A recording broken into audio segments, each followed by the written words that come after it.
actualidad, con rumbo a la veracidad, un noticioso trayecto que su huella dejará. Es el Rumbo. Bueno, regresamos en este Rumbo de la Mañana después de esta interesante conversación que nos ha puesto en contexto el programa más completo del Estoy país. dispuesto a regalar un En pasaje ningún programa, clase, Manuel, en ningún programa usted ha escuchado una intervención tan clara y precisa sobre la situación del expresidente Juan Orlando Hernández de Honduras como la acaba de escuchar el Chapo de en Honduras. el Rumbo de la Mañana. Pero ahora vamos a hablar de temas importantes, a continuar hablando con un invitado de lujo que nos honra con su presencia en el espacio hoy. Él es Luis Manuel de Camps, ministro de Trabajo de la República Dominicana. Bienvenido, Luis Manuel. Luis Miguel. Luis Miguel, sí. Luis Miguel. No. Muchísimas gracias, querido Pedro. Elvis. Me la devolvió. Coja la recta ahí.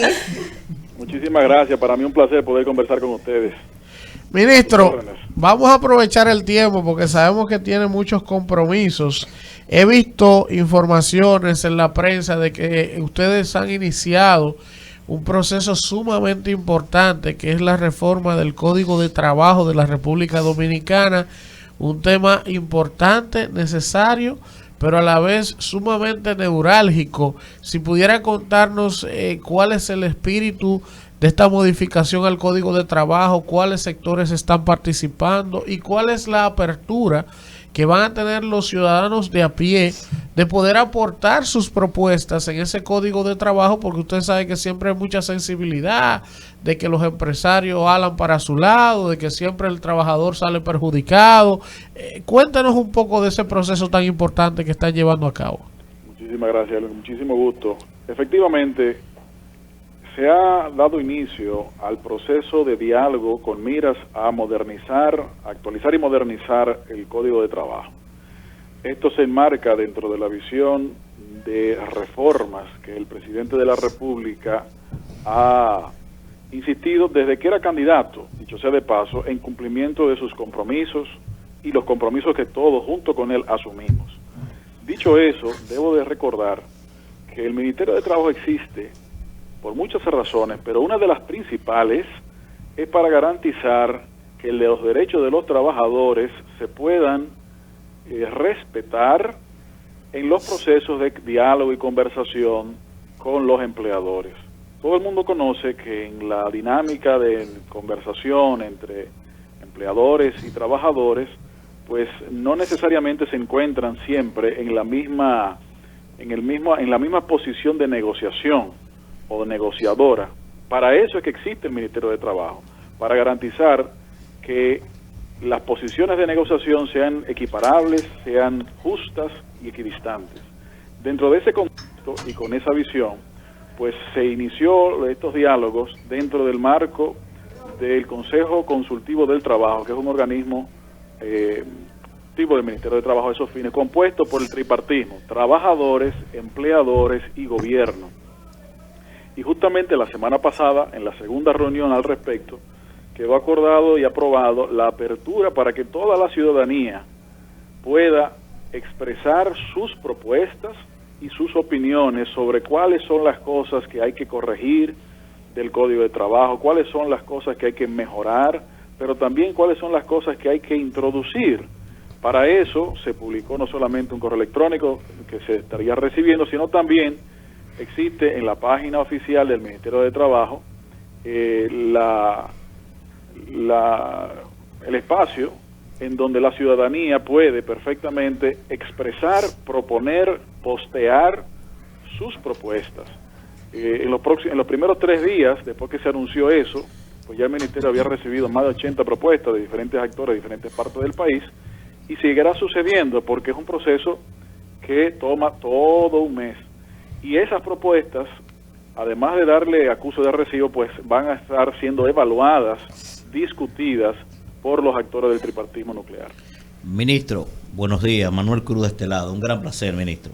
Placer es nuestro, Manuel. Gracias. Ministro, mire, casualmente quería tener contacto con usted porque yo traje aquí el tema de el anuncio, ¿verdad?, que hizo el Consejo Consultivo y la invitación a los ciudadanos para que depositaran sus propuestas. Yo mismo pretendo hacer unas cuantas propuestas, ¿verdad?, para la reforma del código.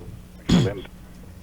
Pero quisiera preguntarle lo siguiente, ministro. Primero, si usted no considera que es poco tiempo, 30 días, para un código tan amplio como es el código laboral. Y segundo, que es la parte que más me preocupa, y a mucha gente también, ¿por qué el gobierno ha insistido, ministro, en seguir teniendo en el diálogo tripartito a personas que fueron pensionadas, que no tienen nada que buscar ahí ya? Sí, y se merecen esa pensión, lo he dicho, pero si usted lo jubilaron es para que usted vaya a su casa a disfrutar de su pensión.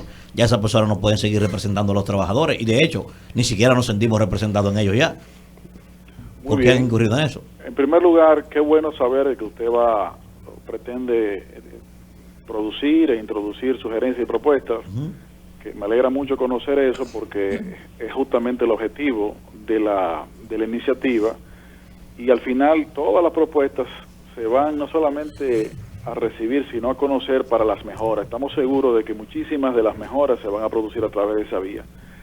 Los tiempos siempre van a ser insuficientes, siempre. Ahora, tenemos que recordar que este proceso no ha sido un proceso totalmente nuevo, es decir, no es cierto que no se ha discutido durante años el hecho de que es bueno poner a el corriente ese código, que ya cumple justamente en los próximos meses 30 años. Entonces, entendemos que las discusiones deben estar abiertas, pero lo suficientemente organizadas para que se pueda lograr concluir. Dejar esto más años, como ha sucedido, sin llegar a una conclusión, produciendo los consensos posibles. Y estamos convencidos, cuidadosamente optimistas, de que en esta oportunidad se le va a poder construir al país en base a consensos, mejoras sustanciales. La opinión que usted expresa sobre algunos de los representantes es una opinión que yo respeto, pero es una opinión que tenemos nosotros también que entender que el movimiento sindical de la República Dominicana tiene libertad, y la libertad sindical hay que respetarla. Si se entiende que no se debe respetar, si su opinión es que la libertad sindical no debe respetarse, respetamos también su opinión, pero no la compartimos. Entonces, el movimiento sindical propiamente elige sus representantes, y esos son los representantes que forman parte del espacio. Bueno, el ministro Danira Caminero de este lado. Cambiando un poquito de tema, en el día de ayer ustedes anunciaron el aumento del salario a los trabajadores del sector azucarero, y lo que catalogaron como un hecho sin precedente, y que desde aquí saludamos y felicitamos. Es así, porque ganaban sueldos de miseria y se le duplicó su salario. No es la gran cosa, pero es una conquista y hay que celebrarlo. Ahora, me llamó mucho la atención que esto se produjera a tan solo un mes y pico después, un mes y pocos días después de que los Estados Unidos, congresistas de los Estados Unidos, se pronunciaran al respecto y exigieran al presidente Joe Biden que investigaran la situación de estos trabajadores. ¿Recibió el gobierno algún tipo de presión en este sentido para propiciar este aumento a los trabajadores del sector azucarero? Como no, muchísimas gracias por recordar esa actividad de ayer. Y respondiéndole directamente su pregunta, no se ha recibido ningún tipo de presión extranjera en esos temas. La realidad es que ese tema, el Ministerio de Trabajo, en la gestión actual, pues lo ha tenido en carpeta de hace meses, pero sucede que teníamos que producir en orden los procesos de revisiones salariales pendientes y vencidos, así como también por áreas de cantidad de trabajadores. Por eso hace ya más de 6 meses produjimos un aumento salarial del no sectorizado, también histórico, en algunos casos sobre el 60%. Luego el sector turístico, igual, por encima del 20%. Luego el del sector de zonas francas, también por encima del 20%, y así sucesivamente. Y simplemente en ese orden, pues quedaba pendiente este. Ahora, ¿qué es lo más importante de esto? Que en gobiernos anteriores, trabajadores del sector en cuestión, azúcar, habían sido olvidados, relegados, y tal vez no se le había hecho caso. ¿Cómo era posible que se tenía y se aceptaba un salario mínimo de 7.600 pesos? Eso no era aceptable para el gobierno. Una miseria. simple y llanamente no era aceptable. Por eso logramos hacer entender a los actores que tenía que mejorarse. De hecho, la propuesta que se formalizó y se comunicó ayer, el acuerdo que se formalizó y se comunicó ayer, fue por encima de lo que los propios trabajadores formalmente habían expresado en una comunicación que sometieron, porque el gobierno ha tomado la decisión de mejorar la vida de los trabajadores y uno de los elementos fundamentales es el salario. Coincido con lo que usted dice, de que todavía no es suficiente. Es cierto, no lo es. Es un primer paso, pero tenemos que seguir construyendo en aras de mejorar esos salarios. Y este primer paso, en el caso puntualmente del sector azucarero, cuando estamos hablando del 100% de aumento en una sola acción, pues creo que es un buen paso concreto en esa dirección. Señor ministro, un placer. Víctor Villanueva, en el histórico de lo que es la dimensión del derecho laboral, en esta trilogía de sectores que siempre se conforma para la edificación de consenso, el gobierno siempre actúa como un mediador entre las partes, sobre todo empleados. Y al momento de preservar los derechos adquiridos, en normas, en jurisprudencia y en el tiempo por parte de los trabajadores, el ministerio siempre actúa preservando estos derechos a los trabajadores. En este proceso de reforma, ¿el Ministerio de Trabajo actuará de la misma dimensión? Es una pregunta. Y lo otro, señor ministro, aunque tal vez no esté bajo la jurisdicción misma del Ministerio de Trabajo, pero nos llama a la sorpresa cómo de manera olímpica en este gobierno, a razón del nuevo inicio de nuevos empleados y todo eso, a empleados de carrera, incluyendo en el Ministerio de Trabajo, se le han reducido salarios sin mayores explicaciones o sustento. Escúchame que le interrumpa, porque es importante que su pregunta esté sustentada en hechos reales. Sí. Acaba de decir que en el Ministerio de Trabajo se han reducido salarios, y eso no es correcto, eso es falso. Adelante. Si hay una situación que usted conozca, pues con mucho gusto, por favor, háganoslo saber. Correcto. En esta gestión no se ha vulnerado el derecho de los trabajadores absolutamente a nadie. Conozco dos casos, señor ministro, que quieren preservar, porque aún siguen ahí, quieren preservar sus empleos. Yo mismo le propuse serle vocero y tramitarle hasta como abogado, pero tienen cierto temor ahí para no perder ya lo poco que tienen. No. Mire, uno pudiera perfectamente decir cosas sin tener la responsabilidad de decir los detalles si cualquiera puede entender. Ante usted no lo haría jamás, señor ministro, todo lo contrario. Permítame. Sí. No ha existido hasta la fecha ningún caso, ni existirá mientras estemos acá, de irrespeto a los derechos de los trabajadores. En cuanto a otras instituciones, como usted bien señalaba, eso es algo que tiene que revisarse, y si ha habido casos como eso, pues simple y llanamente los derechos de los trabajadores tienen que prevalecer. Sí. Para eso están las vías necesarias. Sí. Y en cuanto al Ministerio de Trabajo, que tiene que ver con el empleo en el sector privado como regulador del mismo, sí, pues efectivamente, como usted señalaba al principio de su pregunta, sí, la función de esta institución es garantizar el derecho de los trabajadores y de la relación laboral en términos generales, según lo manda nuestro código. Correcto. En el diálogo de reforma o de revisión para la modernización, no solamente nos corresponde efectivamente la función de mediación hasta cierto punto, sí, sino que también desde el punto de vista del Estado tenemos la responsabilidad de proponer mejoras, de sugerir modernizaciones, porque recordemos que una de las funciones del gobierno es justamente la conducción del Estado, entre las que se encuentra la propuesta de políticas públicas, y en el ámbito laboral, pues políticas públicas más institucionalizantes, digámoslo así, pues son las que pueden estar contenidas en un código de trabajo. Por lo que en ese diálogo, sin menoscabo de la responsabilidad de la mediación de las posiciones que legítimamente pueden encontrarse y ser diferentes, sí, también tenemos que agotar la responsabilidad de sugerir propuestas para empujar políticas públicas que sean más acorde con la visión del gobierno, que a su vez debe estar sintonizada con la visión de Delvis. Interesante, ministro. En ese sentido, de manera breve, antes que ya sé que estamos casi concluyendo, no me gustaría ¿Y por qué? No, por el tiempo. Y sé que no me gustaría que concluya. Lo que lo necesitamos es presenciar al señor sí, ministro. tiene aquí. que venir ministro, tiene que venir. Cuando me inviten. No, pero desde ya. Ella es y la responsable. Adelante, Delvis. De manera breve destacar, Sí. bueno, ya hemos hablado del aumento. ¿Cómo ve el Ministerio de Trabajo la posibilidad de instaurar en el país la nueva modalidad de teletrabajo? Y para que, antes de concluir, que hablemos un poquito de las nuevas plazas que se han creado en diversos sectores de la economía nacional y si tiene cifras, por supuesto, compartirla con nuestra gente.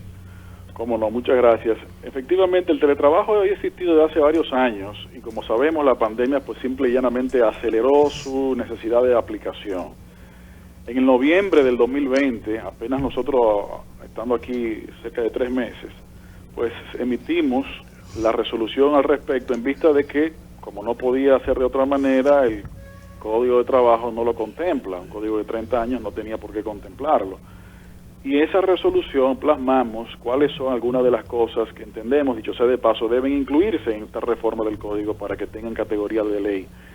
Por ejemplo, se constituyó en esa resolución por primera vez en el ordenamiento jurídico dominicano el criterio del derecho a la desconexión de los trabajadores, Ajá. que no es más que la aplicación del derecho de la jornada y concluida la misma, pues el trabajador tener la responsabilidad y derecho de desconectarse sin que esto implique ninguna retaliación ni consecuencia perniciosa para sus derechos y sus intereses. Estamos hablando de lo siguiente, ministro. O sea, si yo trabajo de 8 a 5 y mi trabajo es desde la casa por vía de una computadora, a las 5 me puedo desconectar y el empleador no me puede cancelar por eso. Así es. Ah, qué bien. Y si sigue trabajando más allá, pues tiene entonces que pagarle sus horas extras. Ah, qué bien. Y eso es así. Lamentablemente nos hemos ido acostumbrando, sobre todo con los teléfonos inteligentes, de estar disponible 24/7. Y eso tiene un impacto negativo a la conciliación de la vida laboral y la vida familiar, que es una de las visiones que queremos materializar, dicho sea de paso, en estos diálogos de reforma. Y logramos introducir eso en esa resolución. Otro de los elementos que logramos introducir en la resolución de teletrabajo se refiere al derecho del trabajador de que no se le viole su intimidad, como la mayoría de las personas que teletrabajan lo hacen desde su residencia. Sí. En algunos casos podría haber el interés de algunos empleadores de establecer mecanismos de supervisión a través, por ejemplo, de cámaras. Entonces eso se prohibió de manera expresa y taxativa, porque si bien existe la obligación del trabajo, en una relación laboral, pues existe un derecho superior al mismo, que es el derecho a la intimidad. Entonces, eso también se constató en eso. Esas son mejoras que, si bien avanzamos a nivel de resolución, que se encuentran vigentes hoy, y que cualquier teletrabajador actualmente que sienta alguno de esos derechos vulnerados puede hacer la denuncia en el Ministerio de Trabajo para proceder de manera adecuada, entendemos que debemos incluirlo en el ámbito del Código de Trabajo. Ministro. Y la última parte de su pregunta, Cifras, usted ministro. de números. Sí. Bueno, afortunadamente a septiembre de 2021 se lograron recuperar más del 100% de los trabajos que se habían perdido o suspendido en la pandemia. Eso es importante recordarlo. Al cierre del año pasado, diciembre de 2021, no solamente se mantenía esa tendencia, sino que continuaba creciendo. Sí. Para ese momento, para fin del año, es decir, el año cerró con más de 46,000 trabajadores adicionales a lo que existían antes de la pandemia y más de 140,000 empleos adicionales a aquellos que existían antes de la pandemia. Hago la hincapié de hablar de antes de la pandemia porque sería injusto comparar los números en medio de la pandemia cuando el gobierno asumió en agosto. Y siendo correcto, pues hablo de febrero 2020, justamente antes del inicio de la pandemia. Esto señala no solamente una recuperación fuerte, sino también que las medidas adoptadas por la Presidencia de la República en cuanto al equilibrio de la salud de la población y la salud de la economía han sido beneficiosas. Ojo, estos números son en el sector privado, para que también se sepa de que estamos hablando de empleos formales del sector privado, del aparato productivo nacional. Ministro, muchísimas gracias por estar con nosotros en El Rumbo. Luis Miguel de Caña, no se me olvida. Muchísimas gracias. Acuérdese que está el de México que canta, está el de Santo Domingo que de la marca y está el de la política que soy yo. Y que también canta. Un placer. Y que también canta. Gracias. Gracias. Ministro. Bueno. Rumbo de la mañana.